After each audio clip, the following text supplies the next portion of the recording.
Hi, everyone, and welcome to this week's episode of Your Next Business Bestie.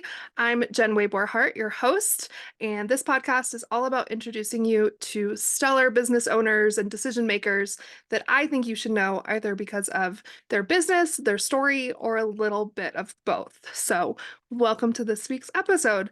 And I am super excited to welcome my friend Megan to this week's episode. Hi, Megan. Hi, Jen. Megan and I actually was trying to think. We've known each other for a few years now. I think Mhm.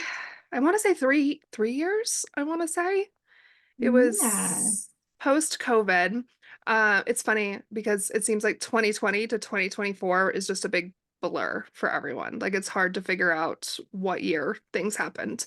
it's just a Um, mixed bag and it's just one really long year, honestly. Yeah, one really long year. Yes. I can't even believe that 2020 was 4 years ago. But I digress. So Meg and I met because my elderly dog who passed away unfortunately last year, I was looking to get photos done of her for end of life.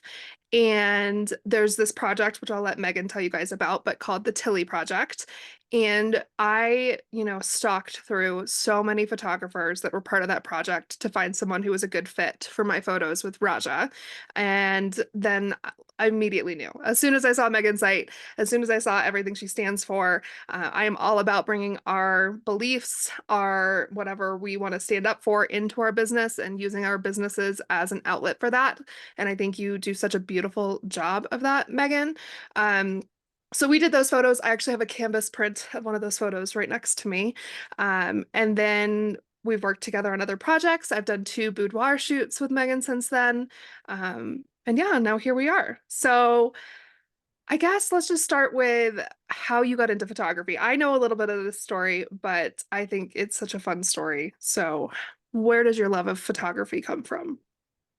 Yeah, so I actually come from kind of a family of photographers. My grandfather had his own dark room back in Hawaii, and my dad was a hobbyist photographer growing up. So I've been playing with cameras as long as I can remember. I've even got, a little a 35 millimeter Pikachu film camera that I had as a kid that I still love. But I started to really get into photography in college. I was struggling with some memory issues, a combination of struggling with depression and mental health, but also having now learned that I have ADHD, a lot of short-term memory issues play into that as well. And so I started using photography as a way to document my day-to-day and just something that could go through the brain fog and remind me that yes, I did do these things, or yes, this is who was at those events. And I became kind of our music department de facto photographer for a lot of events and that sort of thing. And so I really began falling in love with it that way, just as a way to document life. I got into a lot of landscape and nature photography and astrophotography just from doing a lot of traveling and honestly sitting in a car on a road trip, just getting really bored. You can pass the time pretty quickly by taking a lot of photos. Um, and then, yeah, I think my first real paid thing that I did, in college, I did some headshots for music recitals for my classmates, but, they paid for that in beer. But my first wedding, my partner was a groomsman in it, and they're the couple just told me like, "Oh, you brought your camera, right?" And I was like, I did. Am I taking your wedding photos today?" And they're like, "Yeah, Blake mentioned that you do some photography. We thought you'd just bring your camera for us." I'm like, "Okay, sure." So I shot my first wedding for free by accident. Um, I and did then not know just that part of the story. I hadn't heard that. That's amazing. Like, did you happen to bring your camera? That's amazing. yeah, it was luckily I go everywhere with my camera. But it was a great surprise and I'm really grateful they took a chance on me because they knew that like I did photography as a hobby, but I'd never shot a wedding before. And yeah, that kind of propelled me into the elopement and wedding space. And here we are 5 years later. Our businesses are the same age. That's so funny. Yeah. Mine will be 6 in September, I think officially. Well, I know a lot about what makes you different because I think people really struggle with finding a photographer that aligns because there's so many options, right? There's a lot of amazing photographers here in Colorado. I should mention you are here in Colorado. You're up north from where I am. I was on the last episode I recorded. It's funny because half my guests have not been in Colorado so far. So, you're my second Colorado guest. But let's start with the Tilly Project. Since I mentioned that already, can you tell our audience a little bit about the Tilly Project? Absolutely. So the Tilly Project is a network of photographers that offer end-of-life pet photography. And this is a global project that a gal named Lauren, I don't want to missay her name. I believe it's Lauren Kennedy. I would have to I fact think check so. that. That sounds right. She's from Maine, which is where I'm from. Yeah, So that's how I had heard of it. But I think that's right. And I'll tag the Tilly Project in the show notes so that people can check it out. perfect. So Lauren put this project together as a way to connect pet owners and pet photographers together because the point of the Tilly Project is to give pet owners a way to remember their beloved pets as they were before, before it's too late, before they've crossed that rainbow bridge and they're gone, because those photographs give you something to hold on to. And I as a pet owner, remember when my dogs had passed. I still look at those photos from right before they left us. And those photos bring me joy and they make me remember how lively my dogs were and how wonderful they were. And so when I found the Tilly Project on TikTok, I was like, heck yeah, I've absolutely got to give back to my community in this way because, pet owner to pet owner, you can't replace Yeah. them, but at least we can hold on to these photos and remember how much we love them and even more how much they loved us. Yeah, so we did our photos. That's the only photo shoot we've done. Well, and you came to my retreat. So we've done 4 photo shoots technically Yes. together in the time we've known each other. And I really can't remember if it was 2021 or 2022 that you did the photos of Rahjah and me. Um, and like I said, I have a canvas of one of them right here. And she did pass away in August of last year. As I was preparing for this podcast, I was like, I'm not a crier. I'm not an emotion like but I was like, talking to Megan about how we met might be the one to make me cry on this podcast. Because it just meant so much to me. I luckily had at least a year, if not a year and a half, with her after we did those photos. But we did them at Fox Run Park down here in Monument, and we let her off leash. And I just remember her like running and so happy and rolling in flowers. And you did such just an amazing job Thank you. capturing her and her personality. Um, and of course, I'm just thankful. I feel like she brought us together too, and I just think you're a stellar human. But the big reason when I was looking for an end of life photographer for Raw, because there were photographers that were closer too, was when I went to your website and your notes about diversity and about the LGBT community.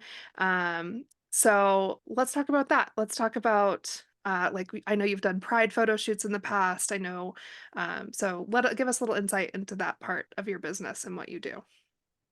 Sure. Well, I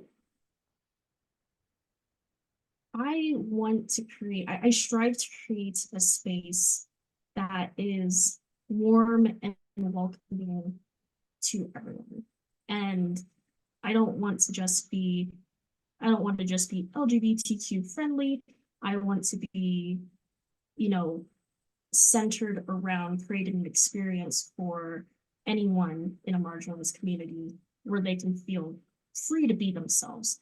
You don't have to try to downplay who you are. You don't have to try to hide um, your disabilities, the color of your skin, your queerness, your gender identity.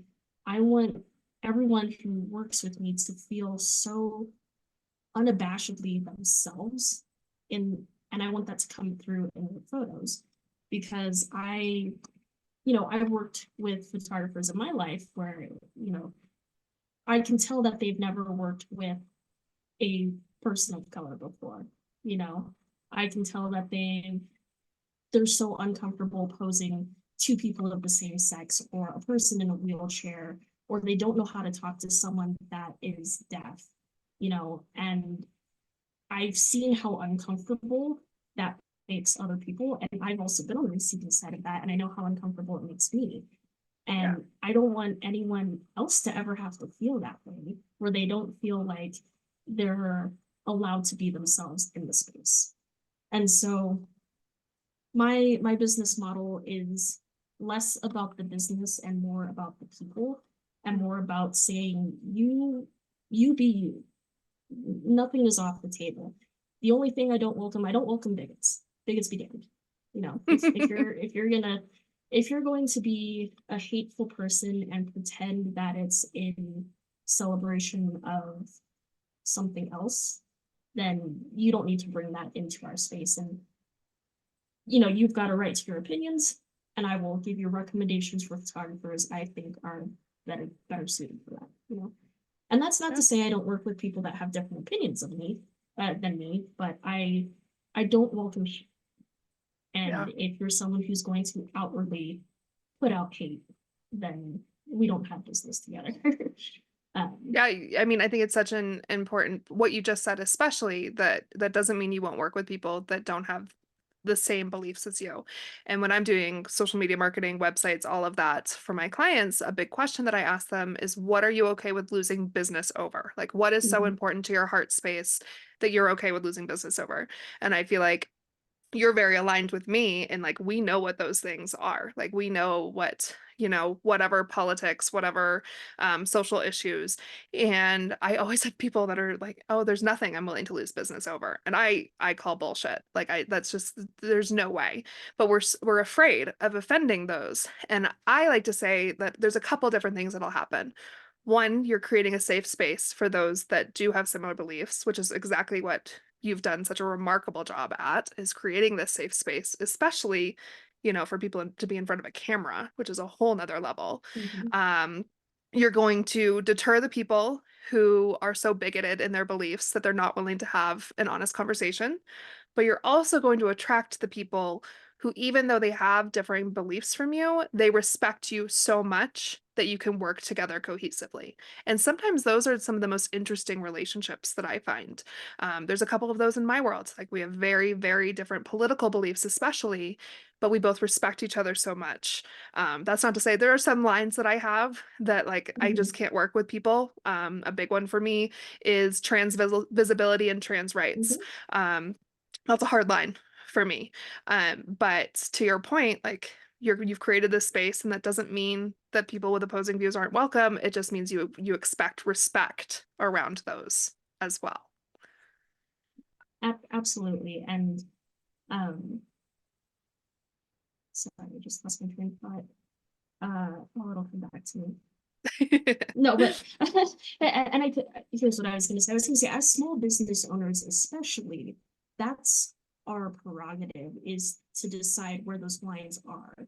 And when you're working for a large corporate company, you have to toe the company line to an extent. Yeah. And I hope, if you are working for a larger corporation, that you are working with a company who um, aligns with your beliefs and stands up for your beliefs. But as a small business, we have the agency to say, um, your your outward attitude and energy when we are working together is going. It can't be a certain way. It can't be hateful. It can't be bigoted. Um, and that's one of the reasons I love being my own boss is that I am willing to lose business over certain hard lines, and Yeah. again, everyone's entitled to their opinion. You just can't be a jerk in our sessions. Yes. Yeah. um, Absolutely.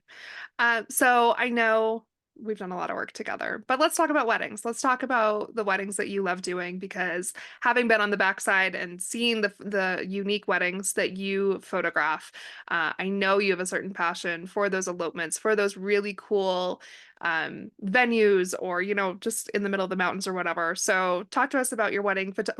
You started out as, accidentally getting your first wedding shoot. What does that look like now? What does your wedding photography center around?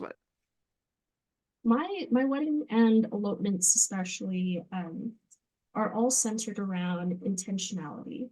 And by that I mean we're not putting on a production to appease our guests. We are putting on a day to celebrate your love story, to celebrate your intimacy, to celebrate who you are as an individual, who your partner is as an individual, and how your unique puzzle pieces fit together.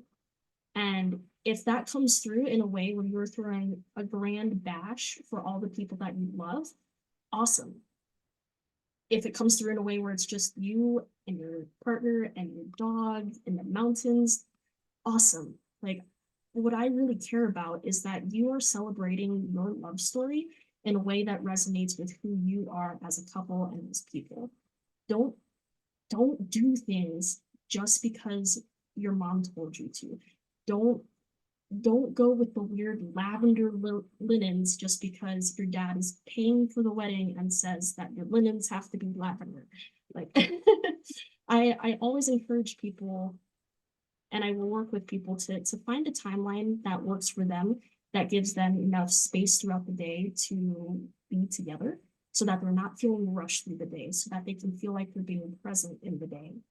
And I've shot a wide range of weddings, everything from a 300-person wedding in a ballroom to small elopements at a courthouse, followed by pictures at City Park, and everything in between.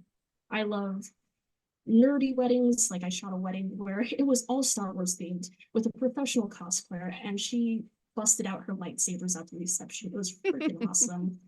I've done elopements where the first look is actually the bride in a T-Rex costume, which was super cool. That's I've amazing. I don't done think I knew about that one. I remember the Star Wars pictures because a friend of mine in Texas just got married on May 4th. So and they're huge cosplayers. So theirs was completely Star Wars themed. And I thought about that shoot that you did. Um, keep I've going though. actually I've actually had two couples do a T-Rex first look. So That's so it's not as funny. uncommon as you would think. And I am here for it. I am here for all the nerdy shit. So I love uh, it. I love it. And then I remember one where I think they ended up jumping in the lake afterwards. I think you had photos of them in the water. yeah. And those photos were amazing. But I think the big thing and like all of what you're saying is like you empower the couples to be who they are. Um, Mhm. as someone who got married last year and has been engaged twice, the first wedding that I started planning was very much the what are we supposed to do, right? Yeah. Like there's a lot of like how a wedding is supposed to look. And my husband and I literally threw that all out the window last year. We got married on Friday the 13th, which is funny. A big reason we got married so quickly, one, we wanted to, and two, when we realized October 13th fell on a Friday, we were in. Like that was a done deal. It didn't matter when we got engaged, we were getting married on Mhm. Friday the 13th. I mean, we had little skeletons everywhere, like this I love guy. it. My invites were tarot cards, centerpieces were oracle cards. And it's interesting because I do feel like there's been a shift that more people feel empowered to have the wedding that they want. I was at a retreat this weekend and my friend's sister is newly engaged and I was talking to her about it. Um, and I told her like we got married on the side of the mountain here in Colorado Springs, and then we Mhm. threw a big party at the View House afterwards. And there's really not a single thing, except for some people that couldn't make it, that I would change about our day. It was perfect, and I think your entire experience empowers the people who just want to lean into their weirdness, whatever their version of weird is, and Yeah. you showcase it so beautifully. Um, yeah. So are you still doing big weddings too? Are you trying to do more elopements, small weddings, or what's it look like in 2024 and beyond? 2024 and beyond, I am focusing mostly on more intimate weddings, so smaller groups, less than 100. Doing a lot of focusing on elopements, where it's just a couple. I would love to do more destination elopements. I do a lot of travel, so any chance I get to help a couple plan a destination elopement is just, completely makes my day. Um, but yeah, I will still take I'll still take larger weddings, but it's more about a fit and finding couples that really resonate with my mission of being myself and letting them be themselves. Mhm. And there's absolutely nothing wrong with a big wedding and a big production. And I have tons of photographer friends that I will gladly refer them to that I love and trust that really specialize in some of those larger luxury weddings. But I just love doing the smaller stuff because I do feel like there's more of an intention on just the couple's love story. Yeah, absolutely. Well, we have to talk about boudoir photos, Yes. because I have done two of those sessions with you. Uh, I know you and I had talked about it, and then I went through a breakup. My story's nuts, as a lot of people know, but last January, I ended a relationship after 4 years, and you were one of the first people I reached out to after I broke up with him. I was like, you know what? Newly single after 4 years, even though RJ and I were already talking, but I was like, you know what? I need to do this. And it was so empowering to do a boudoir shoot for no one but me. And we Mhm. did another shoot later in the year, that was a gift to my husband for our wedding. And I love those too. We, did Bruins and Avalanche stuff and all of that. But that first session was literally, it wasn't for anyone. It wasn't for anyone but me, and it was so empowering. So talk to us about your boudoir sessions, about what goes into them, what they're like, that whole experience. Absolutely. And I have such a passion for boudoir photography because of exactly what you're saying. Being able to give clients the chance to feel so empowered in themselves is just such a good feeling for me. Um, much like my philosophy on weddings and elopements, boudoir for me is also about being able to be yourself 100%. And I welcome every body type, I welcome every age. I had this incredible client named Tina, and she's totally okay with me sharing this.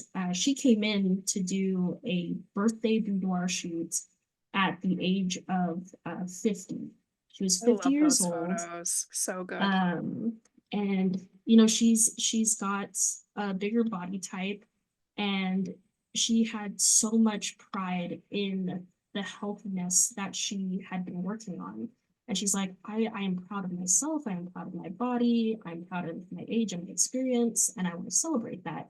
And I said, hell yeah, Tina, let's go. Yeah. um and I just love creating a space for people to celebrate themselves. Um, and the whole process, you fill out an inquiry form and then we chat. And for me, consent is key. Consent is always key in the studio, and I will always work to make sure that we are clear on what your boundaries are, what are your comfort zones, what are poses you don't want to do, what are areas of your body that you don't want to highlight, because I want to make whoever's in the studio feel so comfortable in front of that camera. And there are, some boudoir photographers that are going to push you to your limits, and I never want to push someone over that limit. I never want someone to feel unsafe in front of a camera. And so it's a lot about getting hyped up. We will put on whatever music makes you feel just, you know, powerful and awesome. We will have snacks, we will have some drinks, and we will have really clear communication. Your boudoir shoots are a blast. Like I said, I've done two of them now. And being a curvier human, that was not something I ever thought I would do, is a boudoir shoot. And I was terrified waiting for those photos to come back. I was like, am I going to hate every single one of them? And I loved them. Like, there's some I share on my social media because they're, appropriate for social media. And it's just, especially that first session. I love the second session that was a gift for my husband, but that first one, it was just the feelings all around it that, newly single, I'd made this big decision for myself, but also like that shoot was 1,000% for me. I got my makeup done, I got my hair done, I spent the day up in Fort Collins, and then we had so much fun. Um, and I don't think it's something that's hard to describe until you experience, but we were laughing, we were dancing. I think we had champagne, and the space that you did photos in was just incredible. So beyond boudoir, beyond weddings, what other kinds of photos do you enjoy doing? I will do pretty much anything. My specialties are definitely weddings, elopements, and boudoirs, boudoir. But I do offer business headshots. I've done some family sessions, couples and engagements, basically anything that falls along the wedding path. So Mhm. engagement sessions, proposals, boudoir, the wedding elopement. I also offer what do I call them? Day after sessions, which is like if the day of is pretty busy, we can throw on the wedding gear and take some more photos in a very pretty location.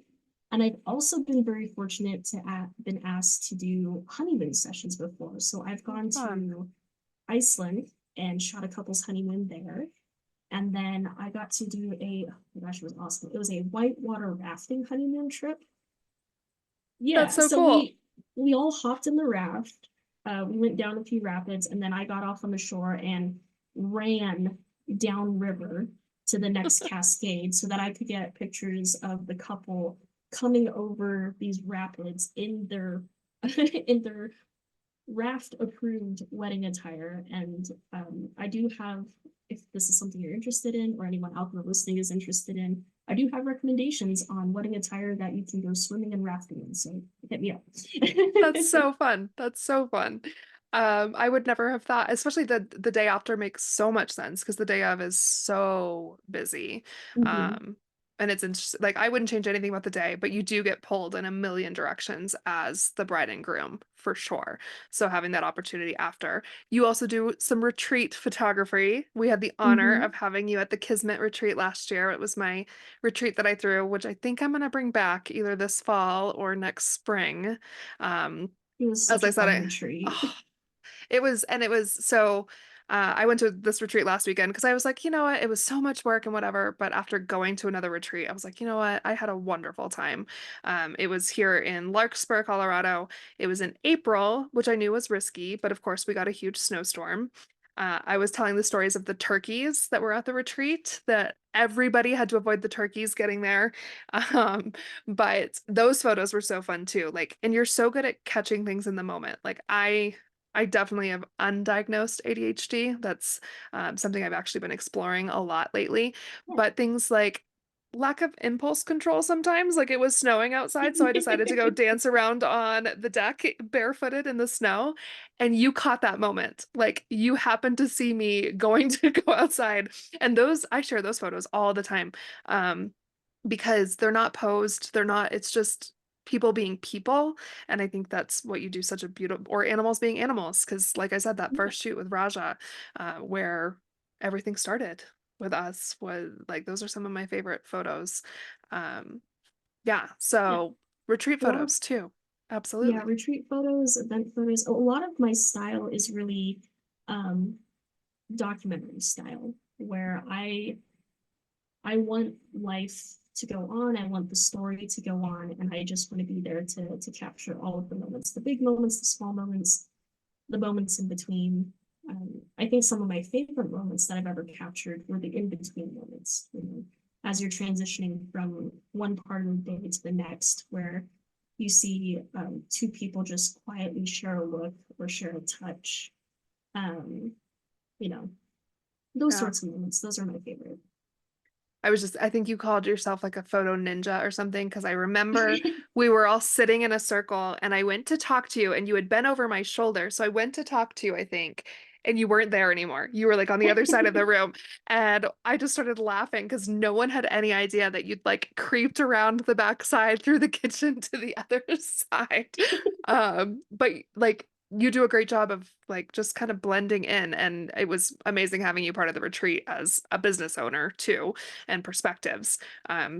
But yeah, the documentation, because you're right, it's those subtle moments in between. And I felt that with the boudoir photos too. It wasn't necessarily just when you were telling me to pose a certain way. It was in between those poses. I don't know why. I just remembered there was a fake phone in Oh the space, yeah. and you had me pretend to yell at Jeff Bezos about Amazon. I don't know. I hadn't thought about that in a long time, but those were some super fun photos. Um, what else, Megan? What else do you want to share about your business, about what you do, why it's so important to you, your story, your fur babies, whatever. Gosh. Um, let's see. I do love my fur babies, but that's, I don't know if that's relevant. I have a It's corgi named always Lemon relevant. and a cat named Mako. Yeah, photography's always been really important to me because, um, I mentioned the mental health. I am also, I have ADHD and I am an autistic person.